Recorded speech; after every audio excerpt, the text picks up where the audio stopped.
On Facebook. Oh, it says we're live. I'm on Facebook. I'm live on Facebook. I'm live on Instagram. I'm live on a couple of different platforms. But I want to jump in real quick because I had first of all, I made a commitment to myself that I was going to start doing lives again because it's been a minute. Hey, little girl, shouldn't you be in the bed? But I wanted to hop on real quick because I just did a Facebook, not a Facebook, but I just did a group.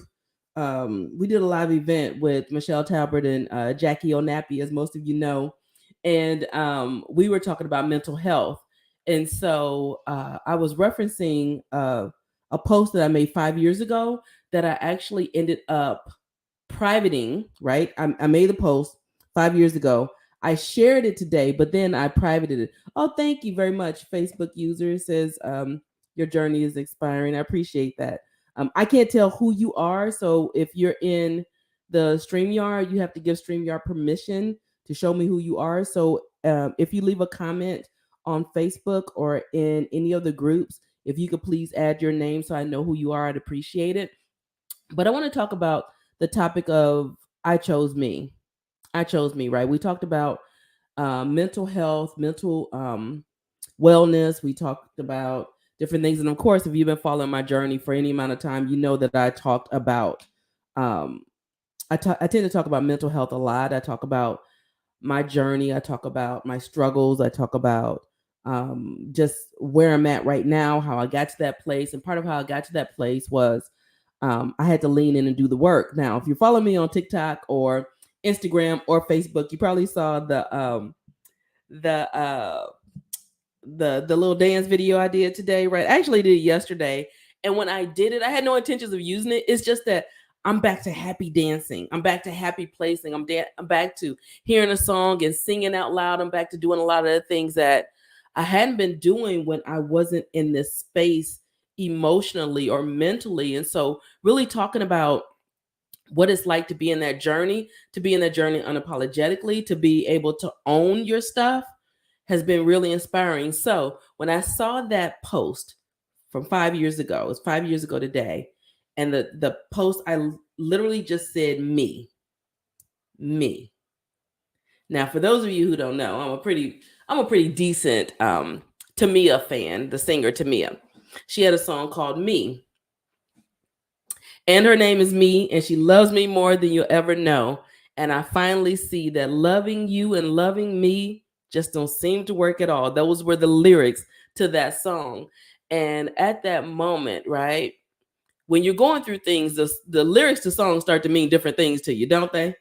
The lyrics to songs start to mean different things. You start to interpret it differently. Thank you, Sunflower. You start to hear things differently. And I remember being in that moment where I was like, I have to choose me. Hey, Tara, I have to choose me. And part of choosing me meant that I couldn't allow even the negative thoughts that were in my head to win. I couldn't allow the circumstances to win. I had to choose to fight for me. And so 5 years ago, I started kind of leaning into that journey. And I know right now I talk a lot about the journey. I talk about doing the work. And oftentimes people say to me, well, what is the work? The work is basically balls to the wall, man. You got to get in there. You got to do what it takes to get to that place where you are operating in your best space for your best self. And so um for me to choose me meant that I could no longer allow those thoughts to overtake me. Yeah, Myru, is that Myru? It's hard. Yes, self-care. And so for me, like back in that moment, and literally when I saw that memory today, it took me back to a week before that, which most people wouldn't have had any idea. But I went MIA.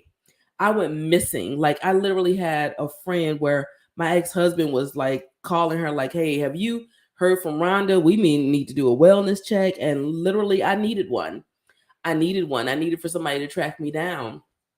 And I was at the beach, which was my happy place. It's still my happy place. I was at the beach and I was sitting there thinking, this may be my last sunset.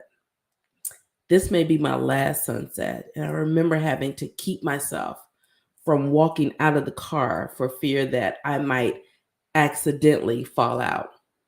Right? I might accidentally fall into the water and I can't swim.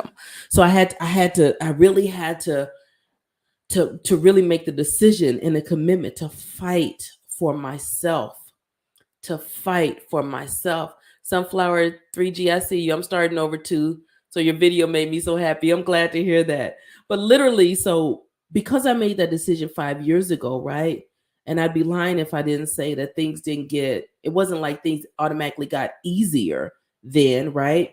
2018, this time, before this time, my ex-husband and I were still, we were working on our marriage. We started to see our, I think, our first therapist together at that time. And as I spoke about it on this the call that I was just on, right?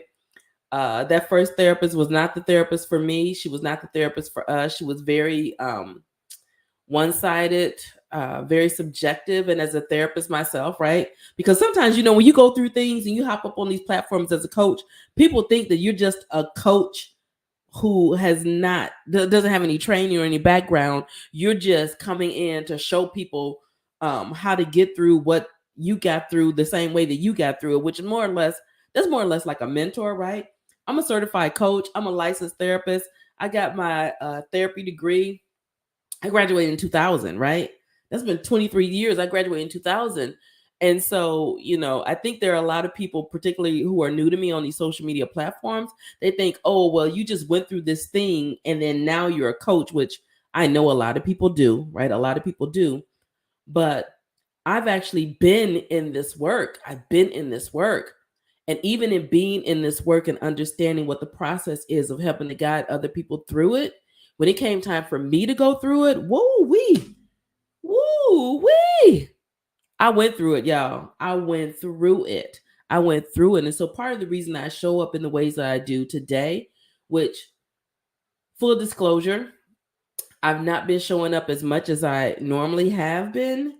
And usually when I don't show up, that's an indication of something going wrong. But right now it's just an indication of something that's really right. Like I'm really at one of the happiest places in my life. Like I can't recall having this much peace in my life.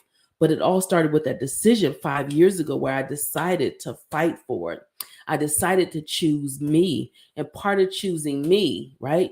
Part of choosing me meant I had to fight, not only for myself, but I had to fight certain aspects of myself, right? I had to fight. And so 2018 was a rough year. It was a really rough year. I'm not going to say that was the last time that I thought I might see a last sunset. But I put in the work, right? I put in the work, and part of choosing me meant I had to do hard shit. That meant I had to do hard shit. I had to subjugate what was easier at the time, which it was easier to lay down and suffer. It was easier to be a victim of, quote unquote, the circumstance. And even, we're talking about this on this podcast. Here's the thing, like, which came first, the chicken or the egg? What I know is I don't believe that my marriage caused my depression or anxiety. If I were to put, I believe that I've always had some aspect of depression and anxiety. Let's just talk about that. So part of what we discussed on this call a little bit ago was like normalizing mental illness, right? Physically, I could say I had a cold. Like last week, I had a cold. I had a cold all week. I could tell you I had a cold all day, but no one wants to say my heart is hurting. No one wants to say mentally there are thoughts that are going in my head that I don't feel like I can control, right? But I want to normalize that. A part of normalizing that is, I speak about my story. I speak about my journey. And I will say that there was probably a part of me that has experienced some level of depression and anxiety for years, right? It was just that it met like this moment, right? And I believe entrepreneurship really was the thing that pushed me over the edge. I was used to rocking out shit. I was used to doing whatever it is that I did it well. I was the director at the agency that I worked at who would win Staff of the Year awards. I was that person who was if I had a goal, I was always meeting it. And then came entrepreneurship, and that shit was different. Any entrepreneurs on on any of these places? So I'm looking up here because I have TikTok over here, I have an IG over here, and I have Facebook and YouTube down here. But if you've been an entrepreneur, you've not been adequately prepared to struggle in these places, it could do a number on you. So I'll say that was kind of the impetus, right? The thing that really pushed me into depression and anxiety. And then I was in a marriage that was kind of like, it was a good enough marriage, right? It was good enough for the naysayers and the people who are very super religious, who want me to have a really good reason for leaving, a really good reason, right, for leaving my marriage. They want me to say that there was abuse, there was substance abuse, there was something. I'm like, there weren't good enough reasons for a lot of people to leave a situation where that would justify it for people who are committed to the idea that there's no good reason to leave a marriage. I'll just say that. And I'm not on this app. I'm not in any of these apps trying to prove to anybody why I could make a decision as a grown ass woman, right, to change the trajectory of my life in an area that I had done the work that just simply wasn't working. It simply wasn't working for either one of us, right? So I was just the one who, initiated them and pulled the plug on, so to speak, on certain things, but it wasn't like he didn't want it either. Literally. So I keep saying this, but I'm going to write a book, right? I'm going to write a book. So there's things I'm saving for the book, but I remember like a week before my 50th birthday, I literally asked him, "Hey, do you ever think we'd be better as friends?" And he said, "Absolutely." he didn't miss a beat. He said, "Absolutely." And I thought, I don't want to spend the next 30 years with somebody that I could be better friends with. If we were friends, we may as well be friends. So yeah, I say that to say that part of my journey in choosing me meant I had to adapt a healthy dose of IDGAF. For those of you who don't know acronyms, that's I don't give a fuck. What you have to think about what I make, what decisions I make in my life. And it's not that I didn't care about the consequences of those decisions, because no, there are consequences. There were consequences, right? There were consequences to my marriage ending. I had 4 children. I mean, they were adults at the time. My youngest was 17. They were adults, but all their lives, that's all they had known. That's all we had known as grown-ups. We were together almost 30 years. And so there were consequences to that decision. And it's not that I didn't care about the consequence, but I didn't care about people outside of that, what their perspective was. And so when I say I chose me over other people's opinions. I chose me over other people's thoughts of what it was that I should be doing, as opposed to what no, this is what is going to be the best decision for me. Was it the easiest decision? It absolutely was not. It absolutely was not. So I see Mariana says, "My faith in God is carrying me through." Yes, absolutely. Absolutely. And so if you're on TikTok, I'm supposed to remind y'all to engage, because TikTok likes engagement. So tap the screen if I say something you like. Facebook, y'all do that too. You too, IG. All of y'all, tap the screen, tap the screens. We want the engagement, right? We're here to engage. But the thing that's that I knew, right? I didn't think that once I made the decision, everything was going to be easy. Thank you. I see your hearts. TikTok. I see your hearts too, IG. I didn't think it was going to be easy, but I knew that I had to get through this part, right? I had to get through this part to get to the space of healing. And I did a little TikTok dancey dance for y'all yesterday again. That was just me hearing a song that was like, hey, that used to be my jam, and just do my little dancey dance. And then I put words to it today. That was yesterday. And yesterday I was up. It was like 5 o'clock, 6. It was maybe 6, 7 o'clock in the morning that I did that video, that I recorded it, because I was just genuinely happy. But people look at me today and they think, oh, I just woke up like this. This ain't no Beyonce. I woke up like this. This is, I did the work.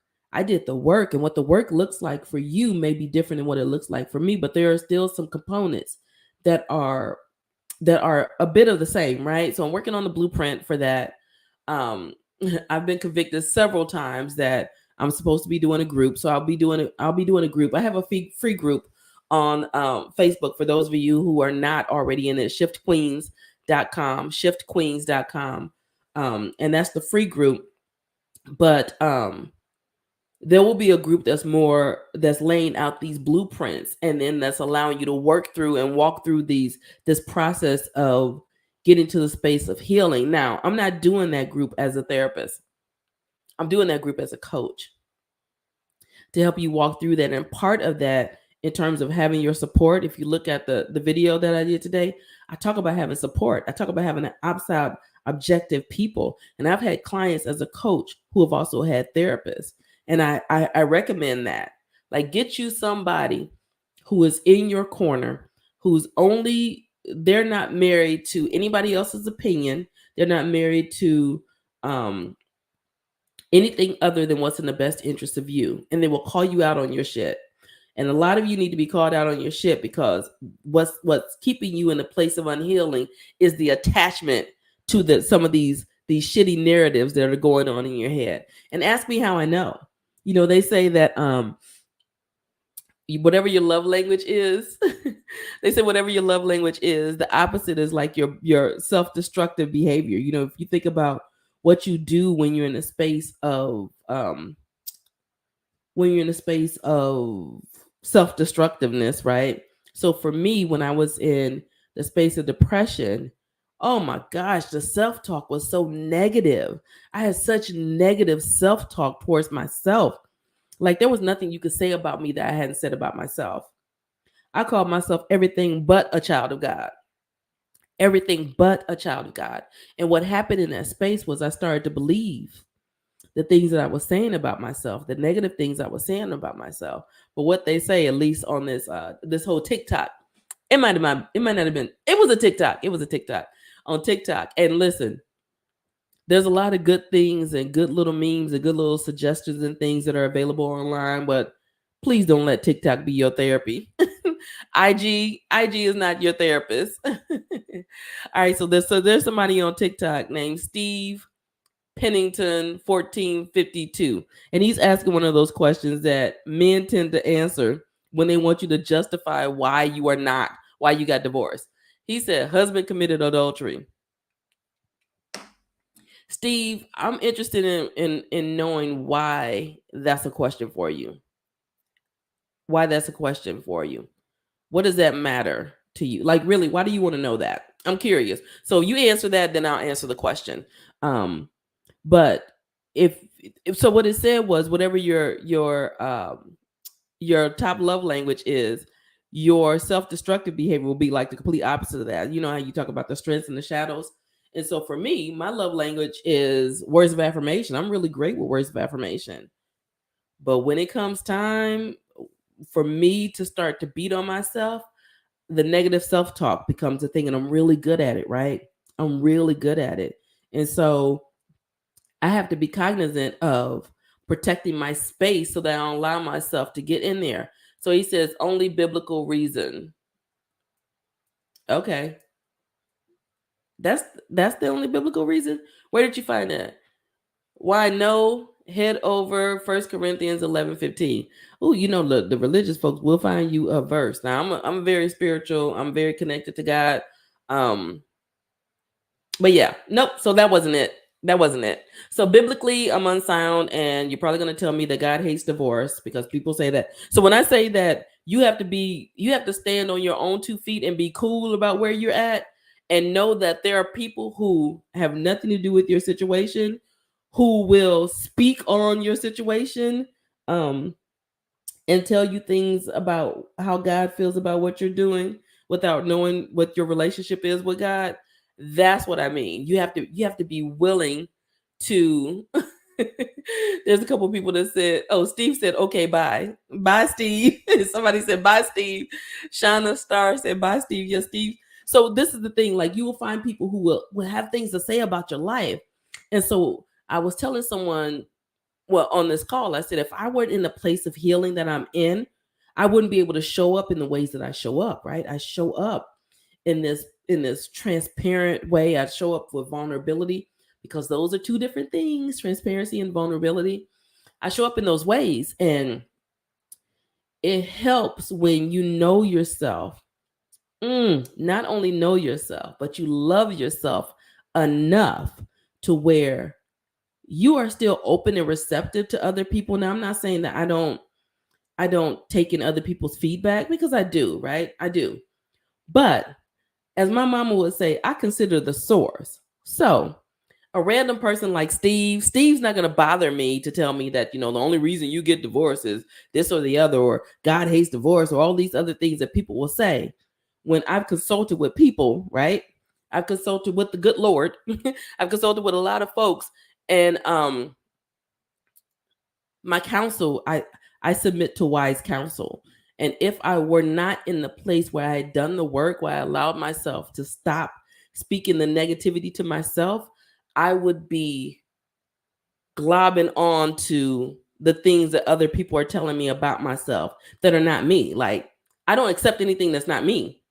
I don't accept anything that's not me. You can tell me something about me that's me, because part of that me from 5 years ago meant I had to learn who I was.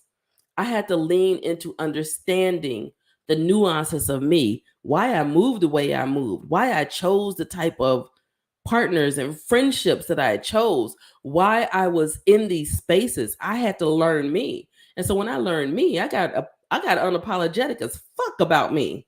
Because here's what I understand. My life is the only one that I have to live. You can live your life how you want to live your life. And as for me, I will be held accountable for the things that God wants to hold me accountable for. And I'm okay with that. I'm okay with that. So for the people who are super religious, right? Oh, sunflower 3G. You are the religious folk would try it. Woo, child, they would try it. Somebody told me that I was a mouthpiece for the devil. I said, "Oh, that's new. That's new. I hadn't heard that one." And here's the thing: anybody who knows me, anyone who's booked a consult with me, anyone who's at a call with me as it relates to their marriage, knows that the first thing I ask you is, do you still want to be in this thing? Do you still love your husband? Do you still love your wife? Are you willing to fight for this thing? That's what I'm asking. I'm not the Pied Piper of divorce over here. I'm not. I'm not the Pied Piper of divorce. How do you deal with being alone? I don't understand your question side. How do you deal with being alone? Being alone? So here's the thing. I really learned to enjoy my own company. I'll tell you, maybe 5 years ago, I was not good at spending time by myself. And I would position it so that I didn't have to. I would position it so that I didn't have to. I would never, you wouldn't catch me even having dinner by myself at a restaurant. I thought that was the weirdest thing. Now I intentionally give myself time to be with myself and to settle and to have space and to have just enjoy me. Now, with that being said, I'm not alone, right? I'm not alone. My best friend and I live together with her kids, and so I haven't been alone. In terms of not being in a relationship, I find so much peace in that, right? For those of you who've been following, right? I know y'all probably saw the message I did about the casting director. And I can't tell you a whole lot about what's going on, but I may potentially be on a show about dating. They asked me about my dating life. I was like, ooh, it's somewhat non-existent. Definitely is part of self-care. Absolutely, Andrea. Absolutely. And so I'm in this space where I spend a lot of time. So this is where I'm gonna have to challenge myself, because I've gotten really comfortable I've gotten really comfortable not going outside. I got really comfortable not interacting with people to the point that I ordered some cookies off of Instagram, not Instacart yesterday, and I always wait. I wait till they finish delivering and then I open the door. I don't even really want to talk to people. I'm enjoying it. I'm enjoying my time alone. I'm enjoying it. I make decisions that impact nobody but me.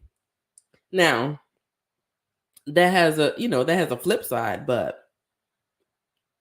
that's how I deal with it. And when you think about loneliness, like I was reading an article about loneliness the other day, and I really want to go back to it because it talked about how loneliness was like this three-pronged thing, and I have to go back to the article because I don't want to misquote it, but it was talking about how it was obviously mental and emotional, and it's a whole bunch of different things. And so when we talk about people experiencing loneliness, when you think about the pandemic and how the pandemic was so difficult for a lot of people who were together, but they were also alone. And I think that's one of the things too. I was together, but I was alone. Yes, Sunflower 3G, it is dangerous outside. It's dangerous outside. I'm like, ooh, it's hot out there. Like, there's it's too peoply outside. So so part part of protecting my peace has really looked a lot like being very guarded with going outside and deciding who gets to be in my space. And so I recognize that at this part of my journey, I need to be more intentional about that because um now I think it'd be real easy to get super used to being by myself. Now, when I first got divorced, one of the things I said I wanted to do, I wanted to buy an RV and I was just going to travel. I was going to buy an RV and I was going to travel. I was going to buy an RV and I was going to travel. And I was just going to wake up in not my RV, I was going to do van life, y'all, because I love a small space. I'm in my bedroom right now, which is also my office, which also has my prayer closet. If you've been on my calls before, you've already seen the prayer closet. You've seen all of it. I love this space. I love it. I love it. I love it. Ooh, Sunflower 3G. I'm going to get to that. She said, trusting is so hard. I love it.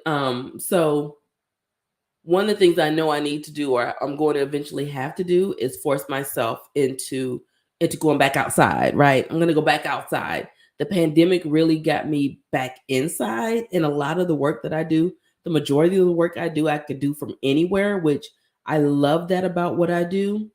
But the drawback is I've allowed myself to be off the hook with that. Right. So I see Stella said, guard your heart, but let people in too carefully. Exactly. So that's the part too. So when Sunflower 3G says trusting is so hard, yeah. Here's the thing about trusting though, and this is what I had to allow myself. I have to remind myself. So a couple years ago, I had a friendship that was ending. Right, it was a friendship that was ending, and it was a close friendship, and it was one of those things, where you pray and you ask God to remove people, and He started removing people. And you're like, no, not that one, Lord. I know you didn't mean that one. And the Lord's like, oh yeah, I meant that one too. And I remember having this moment of hearing God, right? Because it wasn't a moment I was thinking about anything. And it was, what I heard was, if everybody leaves and you still have me, you'll be okay. You'll be fine. If everybody leaves and you still have me, you'll be fine. And so leaning into that, right, that reminds me of the Facebook, I don't know if it's Facebook, I don't know if it's Instagram, one of those, where they have the little bird on the branch, and they said the bird on the branch never worries about whether or not the branch will fall because it's confident in its ability to fly.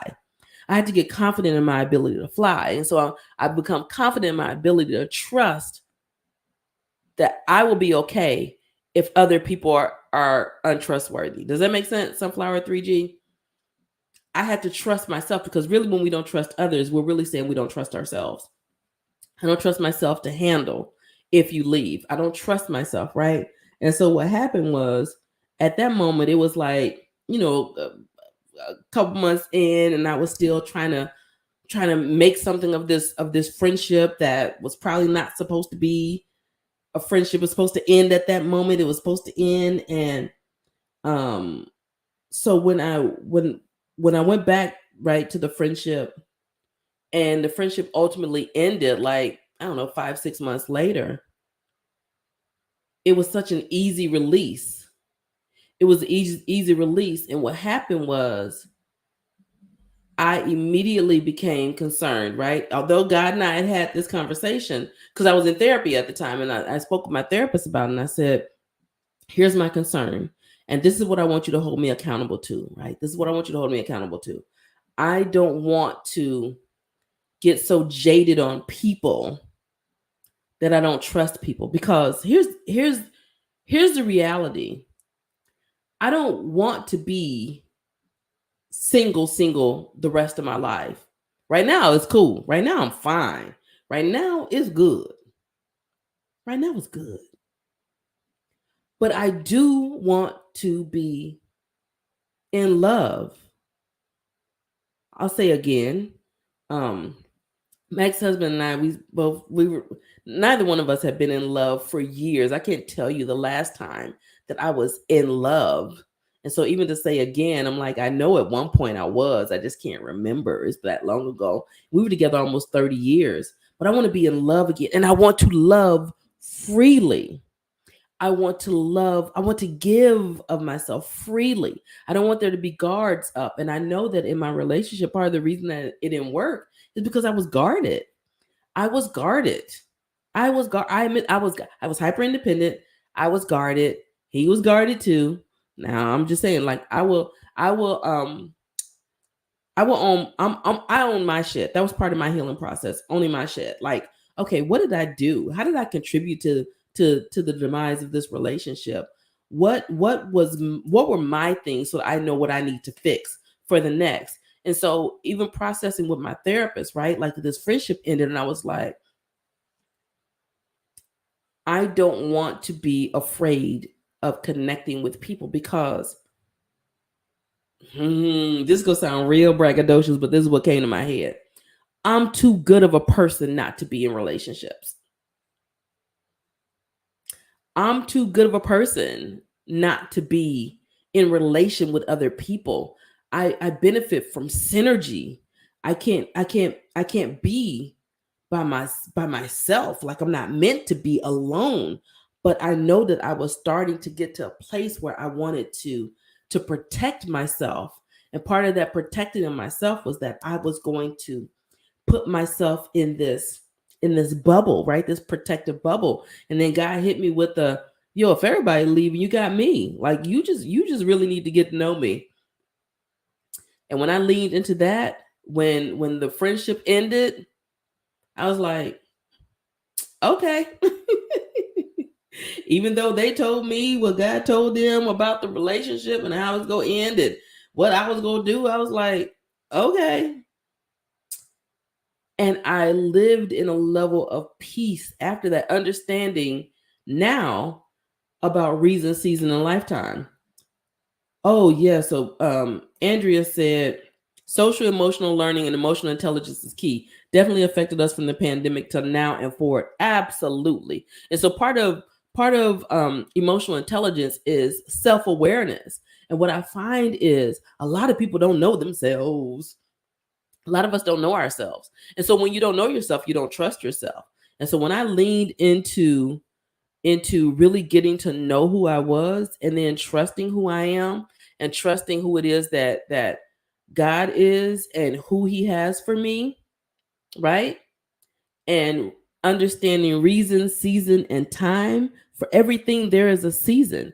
And what I found was when I was trying to extend reasons into seasons, or seasons into lifetimes, I was holding on so tightly to things that it was devastating to me when they moved, or when they changed, or whatever. And so now, where my barometer is it's on understanding that it's all flows, right? Reason, season, lifetime. So Sunflower 3G on IG said, setting high expectations for others can leave you heartbroken. Absolutely. And so what that looks like is we have to set realistic expectations for people. We've got to stop idealizing people in relationships. We've got to stop making other people our gods. We've got to recognize and leave room for the humanity of people, because people go people. People go people. Like, so we have to leave a buffer for that, right? While at the same time allowing ourselves to fully engage and fully lean into these relationships that can build in us certain things that we need to move on to the next thing. You know what I mean? And so for me, like the reason season of lifetime, like literally I had a really great friendship, right? What I thought was a really great friendship. In retrospect, there were some aspects of it that were kind of toxic, right? But looking back at that ending, right? The ending was hard for me emotionally. And we don't talk about that enough, about how friendships ending is a lot like marriages ending, right? You have these friendships that end, and understanding that we can recover from that. Because I'll tell you, I've had the same best friend since I was in like second grade. Like I was that girl that had friends when once you were friends with me, we were friends forever. Like I hadn't experienced any of those things. My marriage ending was my first relationship breakup. So I was just like, we in this forever. We in this forever. Right. And so really getting to the place where I had friendships that started to change. I had friendships that ended, significant friendships, and getting to a place where I just trusted God. But in therapy, right? In therapy, that's where the accountability came from with my therapist, and even processing that.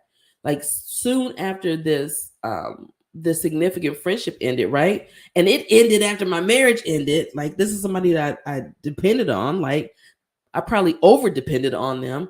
But once that friendship ended, I had to resist the urge to cut people off, because that was my natural defense mechanism. I'm just going to cut people off. But then what I recognized is part of choosing me, that wasn't choosing me to cut other people off, because that meant that I was depriving myself of the beauty of relationship. I was depriving myself of the beauty of synergy. I was depriving myself of a lot of the things that I need as a person. And so sitting with my therapist, I was like, yo, we got to process this. Like, because I'm ready to throw the babies out with the bathwaters. Gen X gets what I'm saying. Gen Y and Z are like, what? Why are we throwing babies out? And I remember right after that, right after that significant friendship ended, and it ended in a bit of a traumatic way. Yes. Ooh, Andrea. Yes, I'm going to address that. So it ended in such a it was a bit of a traumatic way, but when I remember what God said, and I walked away with it with such peace, but I also had to resist the urge to not block other people and be like, I'm not having friendships, relationships, any of those things. I'm just going to be by myself, because at one point I started to believe such negativity about myself. I started to believe that I was toxic, I was poison, I was a lot of these things that even this friendship that I'm speaking of had accused me of some things that weren't me, but I was in this fog of not really knowing myself. But now that I know myself, I'm like, this part was me, but that part wasn't me. And I can see clearly now the rain is gone.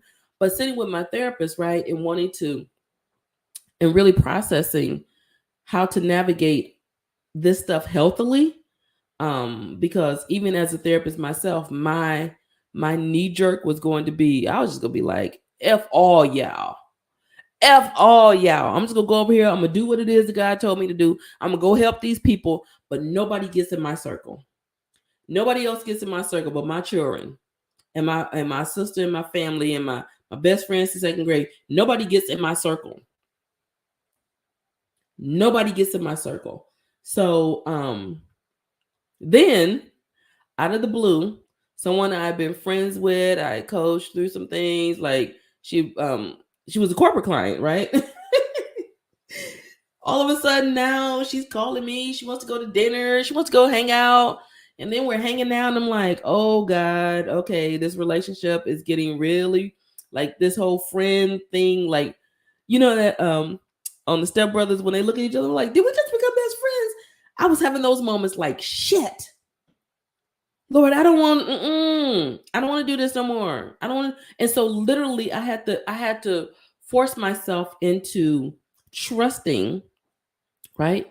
Trusting that she was who she said she was. And I recognize that even as it relates to relationships, like this friendship has become a blueprint for romantic relationships and how I navigate in them. Because anytime I resist the urge to not show up as myself, or not to give or love as fully, or trust people, I can go back and go, okay, here's my blueprint here. Here's what God said. This is what God showed me. This is what God told me. And then this is the relationship that God gave me to show me. He's like, all right, I'm going to show you. I'm going to show you. I'm going to show you. You can trust. Lean in. And because I lean in and because I understand how God operates in my life, for the people who are telling me, like I'm the devil's spawn and, God is angry with me, because I understand how God operates in my life. I know that the next person, the next relationship, or the relationship that's for me, I won't say the next, the one that's for me, the one that's God divine, is going to blow my mind. It's absolutely going to blow my mind. I trust that. I trust that things might not be perfect. I trust that things might look a little shaky sometimes. I trust that I might have to fight for it, but I trust that if God sends it, it's going to be the best.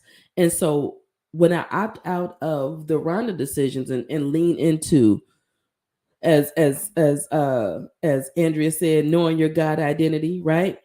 Knowing your true kingdom identity. When you know and you understand that, then you trust in a different way. And I trust in a different way.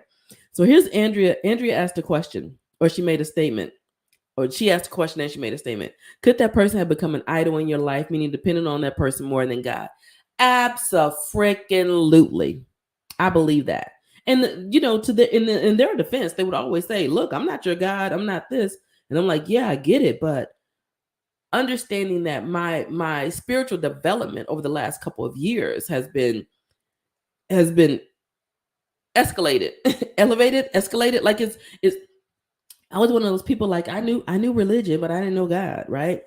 And so understanding now and having a healthier relationship and understanding of what it's like to be truly, truly leaning on God has been the defining factor for me, right? And I do believe that's what happened in that relationship. And I do believe that God is he made it known, like, okay, don't try that. So even navigating further, I'm very cognizant of the fact of, listen, I look for God to fix all these things. So an example is even with this new friendship, right? Yeah, been there knowing church but didn't know Christ. Come on now. Even with this friendship, like this friendship is blossoming, and I'm like, oh my gosh, like this is such an unproblematic friendship. Like, we tell each other the hard truths, we support each other, we are cheerleaders, we support each other in business, and it's just like, ugh, this is too good to be true. And so I remember having this conversation and saying, look, if this friendship ends in 6 months, just know, like, it doesn't have to end horribly. Like, it could just be a season, it could be a reason, it could be whatever. It doesn't have to go out and blaze the glory. Like, when God says it's over, it's gonna be over. Because I was really trying to not set myself up, like, okay, when God says it's done, when God says this work is over. And so to Sunflower, that's what's helped me to really just trust each step that I'm taking along this journey.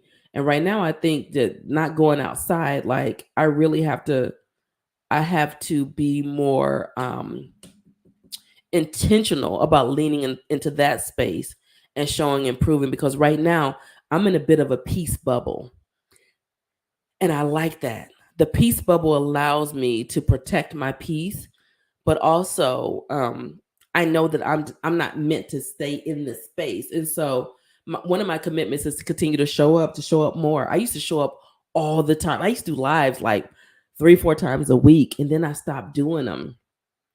And I have my coaching clients, I have my corporate clients, I have the things that I do like behind the scenes. But I know that part of what I'm tasked to do is really show up in this way and share these parts of my journey that a lot of people don't really share, right? A lot of people don't say, I had a friendship end and it broke my heart and it scared me in a way that I didn't want to be friends with other people. And then I had to trust God and how that works in my next set of relationships, right? I haven't been in any relationships, I done seen a few people, I done done a few things, but I haven't been in a relationship. I'm not ready for a relationship because I'm still, I mean, if one comes, one comes. I'm really trusting God's timing, but I've done a lot of work on me. So choosing me was really about being intentional about protecting my space. And now I'm being hit with, okay, space has been protected, the perimeter is secured, it's time to get outside.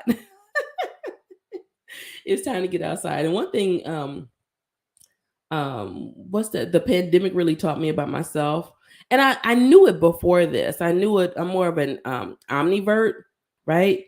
Because I can go out and I could be the life of the freaking party. If you bring me to a party, you'd be like, oh, that girl's so much fun. But then I could also be at that same party and sitting in a corner and not talking to anybody. It just kind of depends. And there's nothing wrong. It's just sometimes I'm a little socially awkward. People don't believe that about me, but I'll have these conversations and I'm like, oh, they trail off. And I'm like, oh, okay. I'm looking sideways and I'm like, that was weird.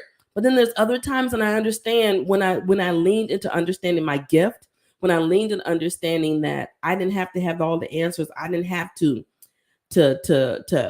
look the part, because when it was time for that thing to work, when it was time for the gift to start gifting, the gift was go gift. And then the gift is undeniable. Like I ain't bragging when I tell you, like, my gift is God did his thing with me and this gift and how he's positioned me to heal people. And so recognizing that I got to show up more to do that. And part of my commitment, right? And I probably need some accountability for this. Because I really don't have anybody that holds me accountable to showing up. I really don't have anybody who holds me accountable to showing up. And the problem with being an entrepreneur is that you kind of get to do what you want to do. So I joined this fitness challenge. I don't know if you guys, I was talking about this. I joined this fitness challenge, and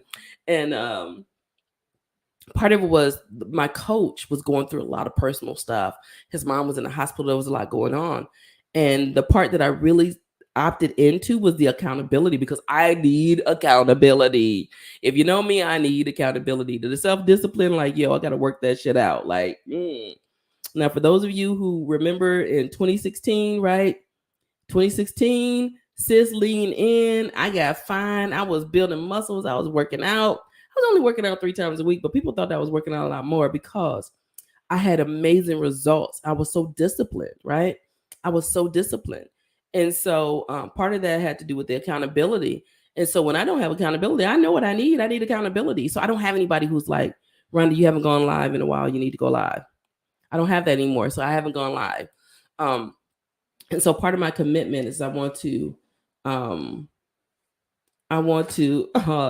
I see you. I want to be more obedient in this way and show up more and take more questions. In my Shift Queens group, if you're a woman who's going through any level of transition, it could be job, it could be kids, it could be marriage. What's happened is the marriage thing is kind of taken over. because I blew up on TikTok, and then all of a sudden everybody's in this group, and it's like people who are going through divorce or relationship issues. But I have a free group called Shift Queens. ShiftQueens.com will get you into that group.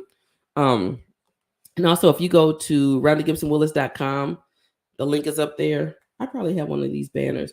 If you go to that, it will get you a link to some of the other resources I have that can help along the way. For example, I made this whole journal right here, 30 days to jumpstart your healing journey.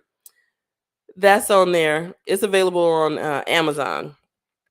And so what I like about this is that it has a journal prompt a day. It has commitments to like mindset. Like you have to be intentional about setting your mindset for the day. Your morning intentions, and then evening reflections, and then a journal prompt. And what I like about this is the intentionality, right? So it's 30 days of doing the intentional work and leaning into that. And so I have been doing some things behind the scenes. For those of you who are looking for something else, I was on. Oh, I have a freebie. It was something that it was a $10 book, but I'm offering it free just tonight. Tomorrow, this link will not work. So I have a flip book. It's the 10 things. I don't know who needs to hear this, but 10 things about healing. If you go to shift@rgw.com, it will get you this flip book, which basically covers 10 things you need to know about healing. And so I've been doing things like that, but I haven't been showing up. And part of the showing up is where a lot of people have gotten some breakthroughs just by virtue of being able to ask me questions, or me doing my office hours with Shift Queens. That's what I was getting to when I said I had Shift Queens. I do office hours in there, or I did do hours in there once a month, where people can ask me questions. I can sometimes coach them through some things. So I'll get back to doing those. So Shauna Starr on this is TikTok asked me, would you consider reconciling with your ex-husband? No. The state I'm in right now, no. I think we are both better separate. He is thriving in his life. I'm thriving in my life. I think we were both, and I've said this time and time again, we were two dope individuals, but as a couple, we were not so dope. And I don't think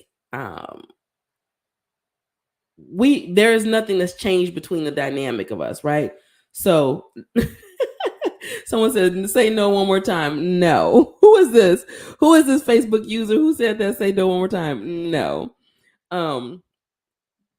I think we're better separate. Our children even say that. They're like, you guys are much happier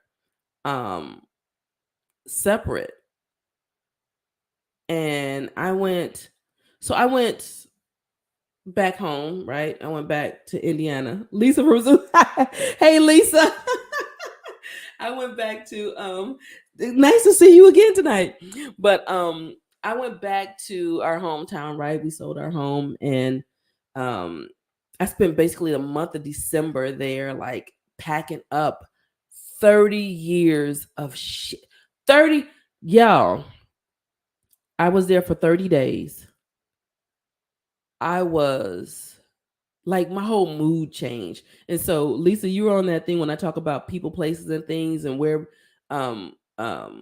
you go, there you are. Going back to that place took me back to some places. And so, even though I handled a lot of things, because we had some things that happened during that time that were quite disappointing. I handled it better than I normally would have because I was more healed. I was in a healed space. But I also know that there were some things in that dynamic that I just don't want to subject myself to. Dr. Seuss be Dr. Susan, don't he? And so, yeah, what I consider now, here's the thing.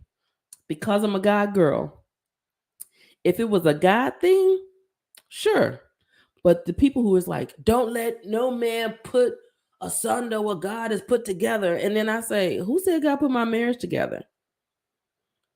Me and God I wasn't talking to God like that, like this back then. I was 21 when I met that man. He was 21 when he met me. We just knew like, oh, like you cute. He was very impressed that I could dance, and I had a degree from college. He was very impressed. Shana Star said, "So you're saying that's a no?" I'm saying that's a no. Unless the Lord says otherwise. Now, here's another thing, even a part of this journey is I'm also not I'm open to all possibilities. I don't desire that to be the possibility at this moment. I don't think he desires that at all.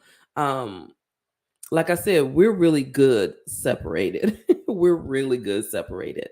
Um, and it would take a lot. And that's not to say that he's not a person that people shouldn't be with or that he's a horrible person. Like, I'm not maligning that man at all on any of these social media platforms, and I won't. I'll speak to the truth of what it is, right? It is what it is, but I'm not gonna be on here uh talking bad about him. I wish him nothing but the best.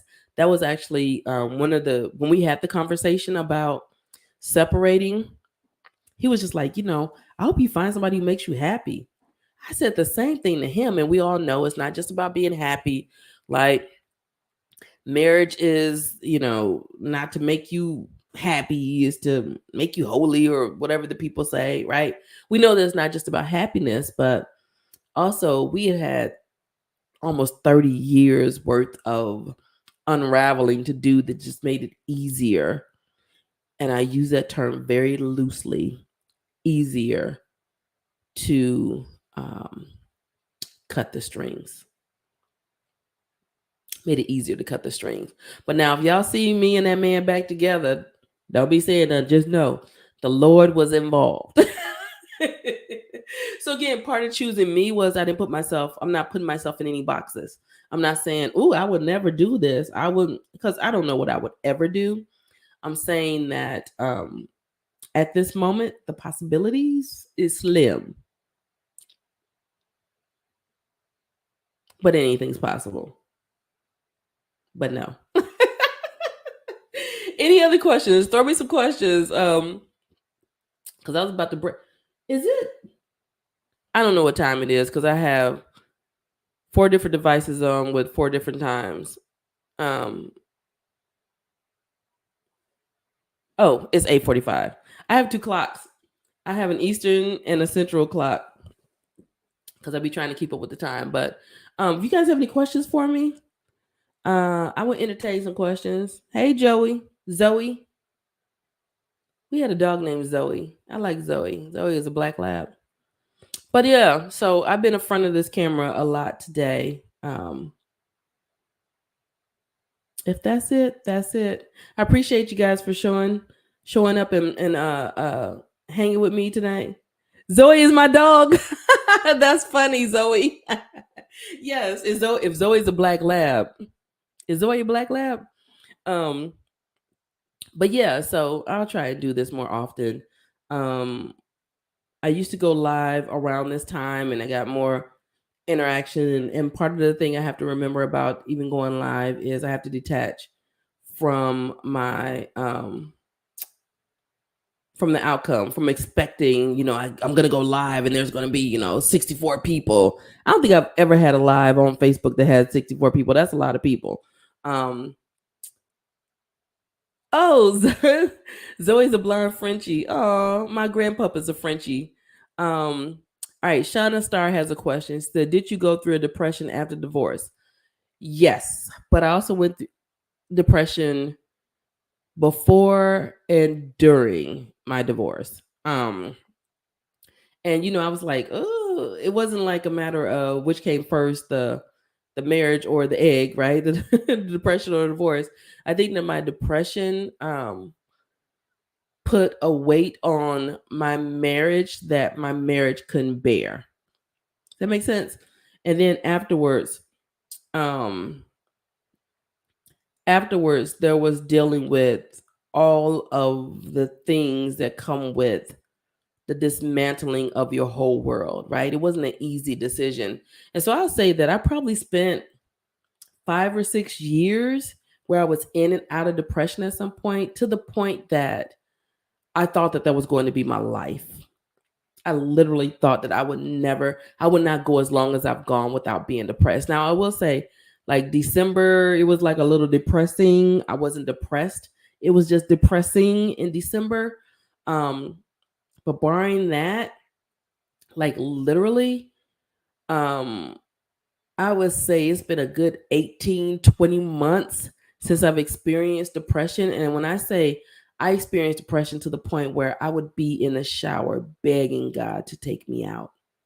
I remember walking and just having this random thought, right? Of I'm going to die by suicide.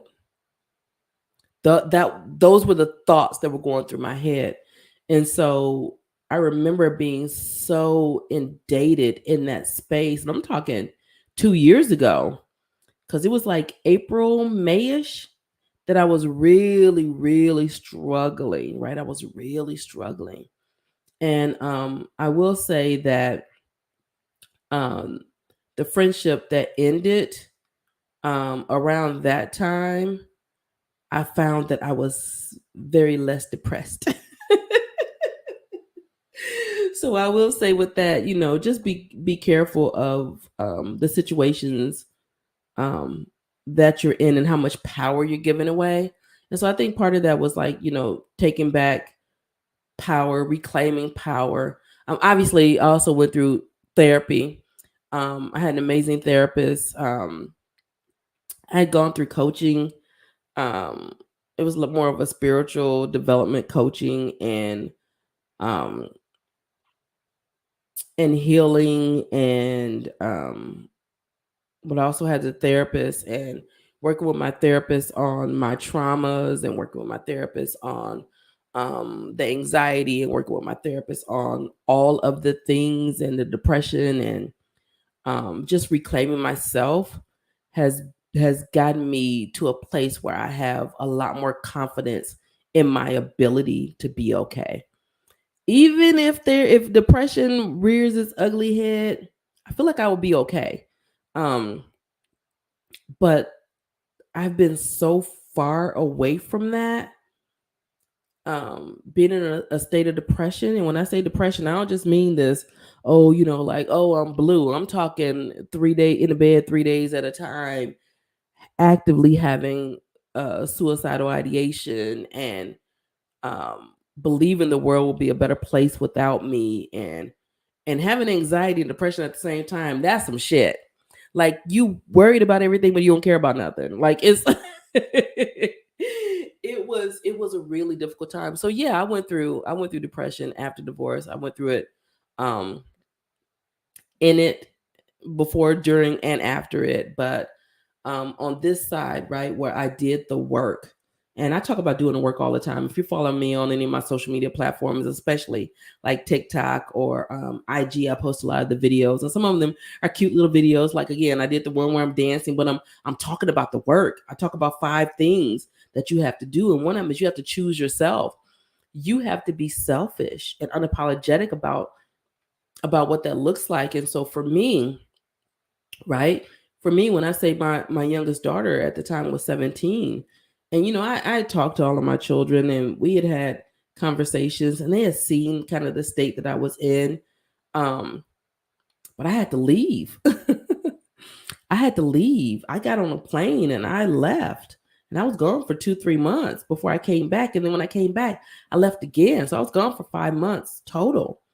But I had to do that to save myself so I can come back and contribute to them. And if I hadn't done that, right, if I had subjugated that part, and I'm not saying for people, leave your families. I'm not saying that.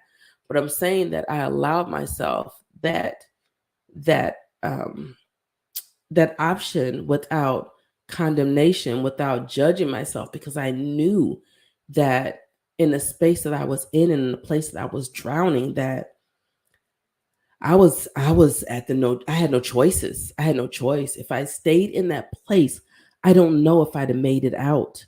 I honestly don't. And so, for me, it was I choosing me meant I had to become quote unquote selfish or selfful. I had to become full of myself. I had to take care of Rhonda before I could take care of anybody else. And so that was, the old adage of you're on a plane and the mask falls down and you better be putting that mask on yourself first. I had to do that. I was drowning. I was drowning and I was about to take everybody with me. And so um, that was one of the things I spoke about. Yes, self-full. It's not selfish. It's self-full. I had to make that decision, not just for myself, but for my children and my children's children, so that I can go away. And we may miss each other while I'm gone. It may be hard, but when I come back, I'm gonna be a much better mommy. And when I say my kids are grown, like it was 2 years ago. My oldest daughter is 29. My youngest daughter is 20. Um, at the time she was 17, they were 17 and like up to 27. But I could not be the sacrificial lamb for other people. I knew I had to do. There were certain things I had to do for me, and so choosing me meant doing that, and it meant I'm not justifying to anybody. It is what it is. It is what it is. If you choose to judge me, good for you, because you know what, I'm not eating or sleeping off of your judgment. So that was one of the things I said, choose me. And I said, I can't remember. It's like 5 things I said. If you're on TikTok, IG, or Facebook, it's one of my last posts. Literally, it's me dancing in a Savage Fenty PJ jumpsuit. But I have 5 things, and so part of my journey is really just sharing those those things that I not only know from a perspective but also for the clinical perspective and what I know, because I have these book degrees and this book knowledge and all these things, but also what I lived. I said, I'm not only the client, I'm a player, I'm a healing president. Like, I done been through this shit. I walked other people through it. While I was going through it. Wow, I thought about doing that for a week. Doing what for a week, Facebook user? Doing what? But yeah, like, and so one of the things I do is I encourage women to, take some time to yourself. Like, your kids will be okay. Take a week. Yes, Andrea. That's deep. Can I be the sacrificial lamb for others? And I was putting myself on the altar for other people. Okay, Facebook user, going away by yourself. Highly recommended. I highly recommend it. Now, have your people on deck, because when you go by yourself, sometimes when you go by yourself, that's when some things start coming up. One of the things I do as a coach, one of the first things I do is I recommend that people spend time, my clients spend some time or take some time, not take some time for themselves. And if that looks like going to a hotel, take you a road trip, or go stay in a hotel for a few days. I was good for just getting me on I would go for a road trip. I would book me a hotel. Look, Priceline and me were friends. I would go get me something and just chill and be by myself. And because it allows you to connect to yourself in a way that you can't when you are always surrounded by people, when you're always serving people. Like, allow yourself to fill your cup. You can't serve from an empty cup. You absolutely cannot. Fill your cup. Yes. Take some time. Absolutely. So is that Lady Laura? Lady Laura says, going through it, lost all myself and my friends, no one to call. So if you're not in my community, get in my community. I'm going to start showing up there more. shiftqueens.com. It's a community of people who are in that space. And I created it because I would do these TikToks, right? And in the comments section, I would have people say, oh my gosh, I'm so like, I'm in this by myself. I need community. I don't have any friends. Nobody knows what I'm going through. I'm smiling for people. And I was like, okay, well, I already had this group, right? It was Shift Queens. I already had this group for people going through transition. And so I was funneling people into that group. And every so often I show up and I do office hours. I do things, and we look to build community. I stepped away from it a little bit over the course of the last couple of months, because I was gonna say I've been moving, but I've been moved for like 9-10 months now. But if you're struggling in that space, get in that group, and just kind of seeing some other people who are going through and experiencing it helps to normalize the process for a lot of us.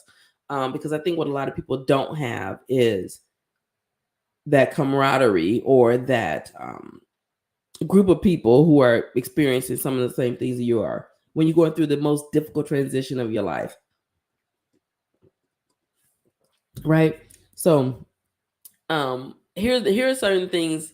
Here are the things I've had to encounter, right?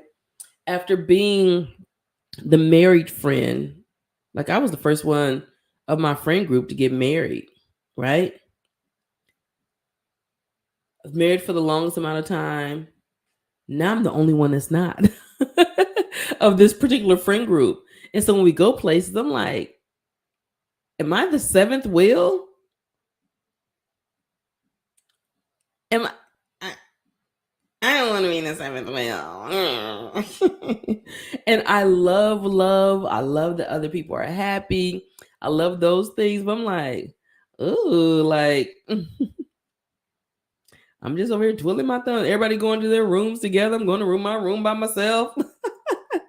Unless I get lucky. But you know what I mean? So there are different transitions. There are levels to transition.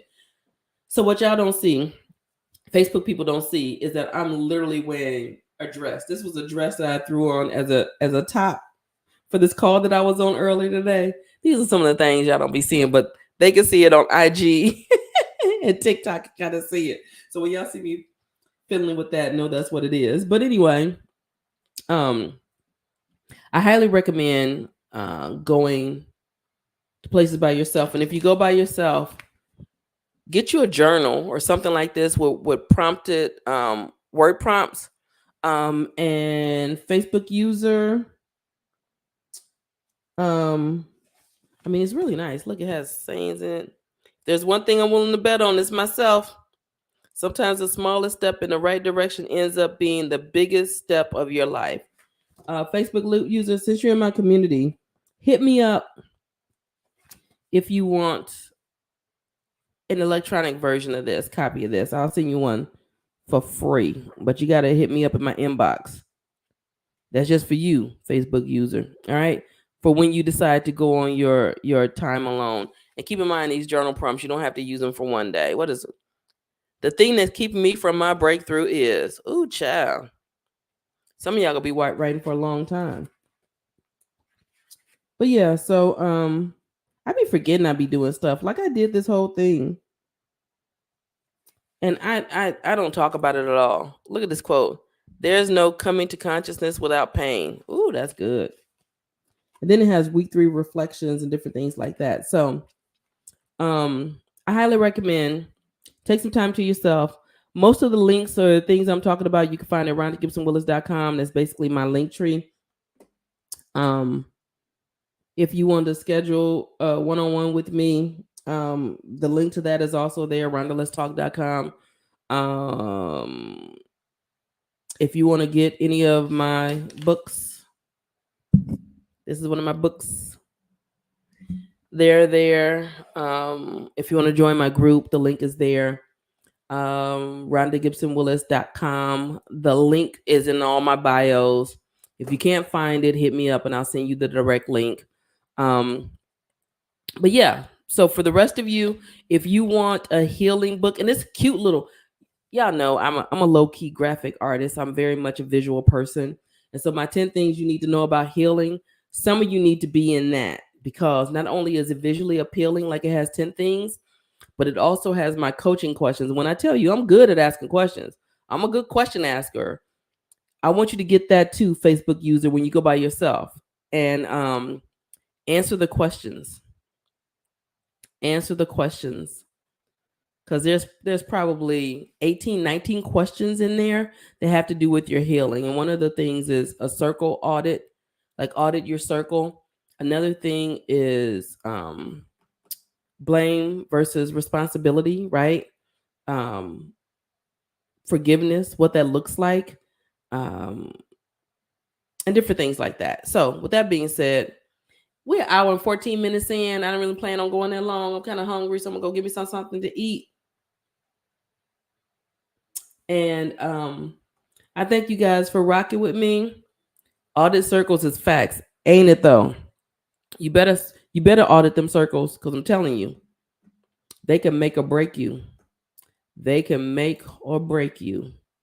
Ask me how I know. Anyway, I'm gonna say goodbye to you, Facebook. You're welcome. It's my pleasure. I'm gonna say goodbye to you guys, and then I'm gonna end with you guys TikTok and IG. TikTok, y'all be holding it down. I got 3,000 likes on TikTok. Thank you very much. I appreciate it. I don't take that for granted. If you're not following me already on the TikTok, make sure you are following me on TikTok or IG. I'm staggered on some of these. Like IG, I think I have 15,400 followers, and it's been 15,400 followers for about 6 months. Like I can't get past the 14,400. I don't know how far I am from 500, but let's do it. TikTok has been stagnant too. You know why it's been stagnant? Because I've not been showing up. So if you're not following me, please be sure to follow me. All three of you. As the baby said, no, that wasn't a baby. Birdman said, all three of you. But I appreciate you. You're welcome, Shana Star. All right, so Facebook, it's been nice seeing you. I see y'all later. Facebook and YouTube and Shift Queens. I see y'all later. Look for me in the group if you're not in that. I'm gonna end the broadcast now.